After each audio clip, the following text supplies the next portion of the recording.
From the moment Joe was born, he knew he wanted to be rich. In order to be rich, his family and society in general told him that he should study hard in school, get good grades so he could eventually get into a good college. In college, he repeats the same process, this time working twice as hard to keep those grades as well as get an internship in order to secure a good job at a prestigious company. Once he lands that job, he spends the rest of his life climbing up the corporate ladder while saving up for his retirement, with only increases in his income coming from raises and promotions. He might make a lot of money, but he'll never be rich. He'll always be dreaming about that wealth. See, this story is the narrative that most of us live in. Because of this, we will never be rich.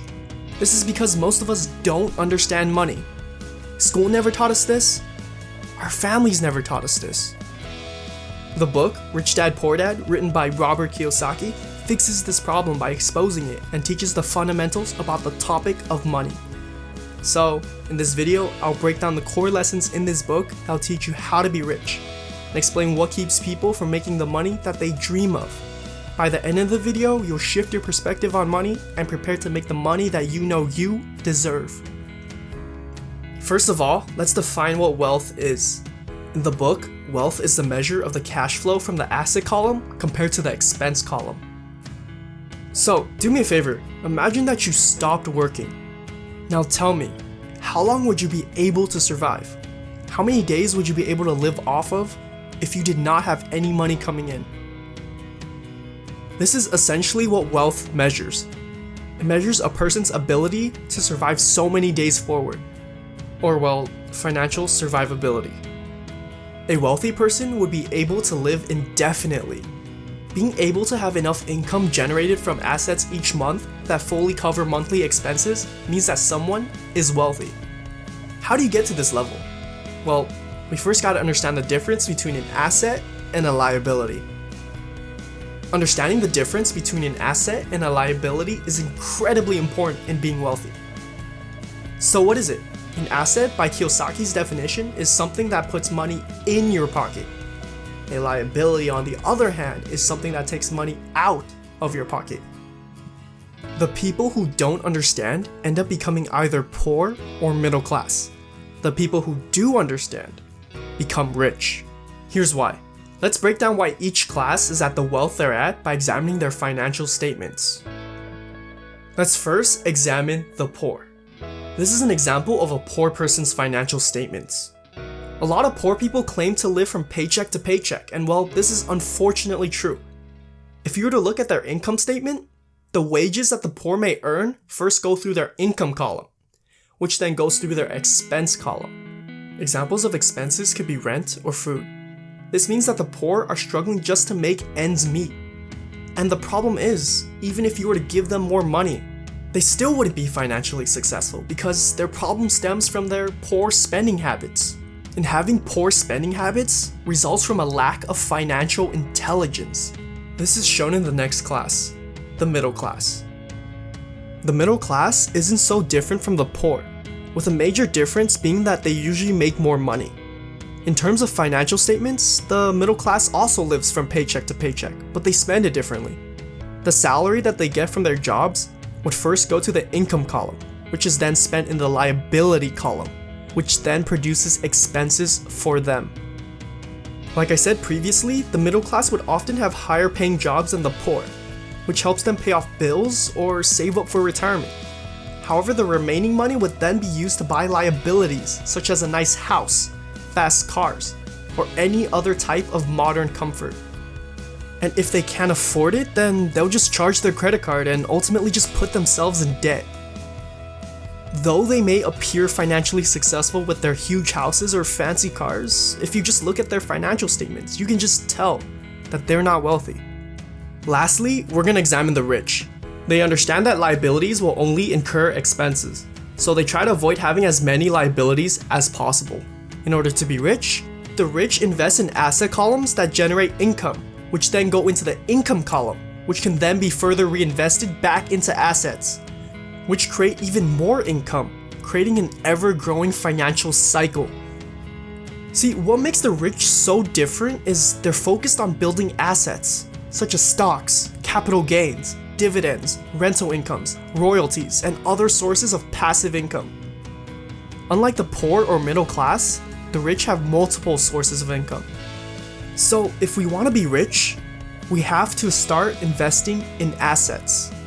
But the greatest asset that we have, greater than stocks, greater than real estate, is our mind. You see, our mind is the greatest tool we have because we can teach ourselves how to acquire wealth. Most people stop learning after college. They're just content with the job that they have, so they stop investing in themselves. And because they stop investing in themselves, they hardly make any improvements towards their finances. Most people work for money.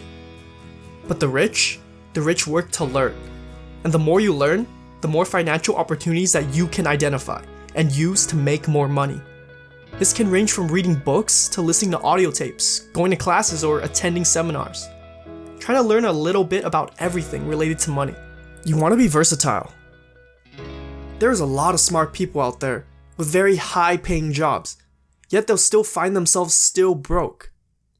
This is because though they may be talented in their own field, they don't know anything about money, and that's why they struggle to be financially successful. This is why we need to develop financial intelligence. It's important. Financial intelligence, by definition, is the mental process by which we solve our financial problems. It will allow you to easily create financial solutions where you can make incredible amounts of income and improve your creativity to solve any problem related to money. Essentially, it is intelligence that solves problems and make you money, because even if you had all the money in the world, without proper financial intelligence, you're simply just gonna lose it all. Okay, let's break down financial intelligence. Financial intelligence, or financial IQ, is made up of 4 broad areas of expertise. The first area is accounting. This is extremely important. Accounting is essentially the lifeline of business and money. You have to understand accounting terminology.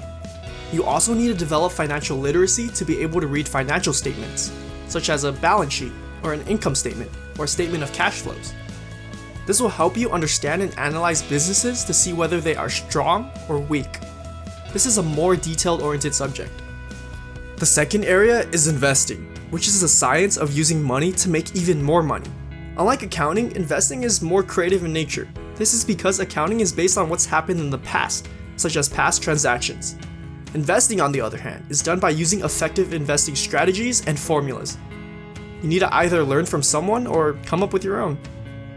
The third area is understanding the market. You need to be able to understand the basics of how supply and demand works. You will also need to know how to read the economy's technical aspects. Are real estate prices going up? Or are they going down? How's the stock market looking? Not only do you need to know how to read the technical aspects, but also the emotion-driven aspects of the market. What is the newest trend customers want or are following right now? How are customers feeling about a certain company right now? What cities are customers wanting to live in? Understanding the market is going to help you see where the opportunities are when making money. It's also going to help you make sense of whether an investment makes sense or not based on the market conditions. The fourth and last area is to understand the law. If you understand how the law works, then you can use different loopholes and tax advantages in order to keep the most amount of money. An example would be the use of corporations. A corporation, as Kiyosaki states, is just a file of papers, legal documents that create a legal body without a soul, yet it is taxed less. Also, did you know that corporations pay for certain expenses before they pay for taxes? The rich use them all the time. This means that the rich can use a corporation to first spend their money and then get taxed on what's left, while most ordinary people like us only get to spend our money after we paid taxes. And it's all legal. The corporation is just a vehicle that the rich use to save and spend the most amount of money. And this is just one of the many benefits of knowing how the law works. After all, as Robert Kiyosaki states, it's not how much money you make, it's how much money you keep. And knowing the law can help you do just that. So, let's summarize the video. 1. Wealth is how long you can survive if you were to stop working. To be wealthy, your monthly income should exceed your monthly expenses. To do this, 2. We need to understand the difference between an asset and a liability. An asset is something that puts money in your pocket. A liability is something that takes money out of your pocket. Learn to create assets if you want to be wealthy. To develop your best asset, 3. You must invest in yourself. Work to learn instead of working for money. Learn as much as you can about business. Try to study a little bit about everything. You invest in yourself by 4. Developing your financial intelligence. Financial intelligence is the mental process by which we solve our financial problems, and it's made up of 4 areas, which are accounting, investing, markets, and the law. If you liked or learned anything from the content of this video, I highly suggest you read the book Rich Dad Poor Dad by Robert Kiyosaki. This book has radically shifted my perspective on money. I hope you can gain valuable lessons from it as well. Just give it a read. Well, that's all for the video. Please like and subscribe. Don't forget to hit the notification bell to never miss another upload. Leave a comment what your financial goals are. Have a good one, guys.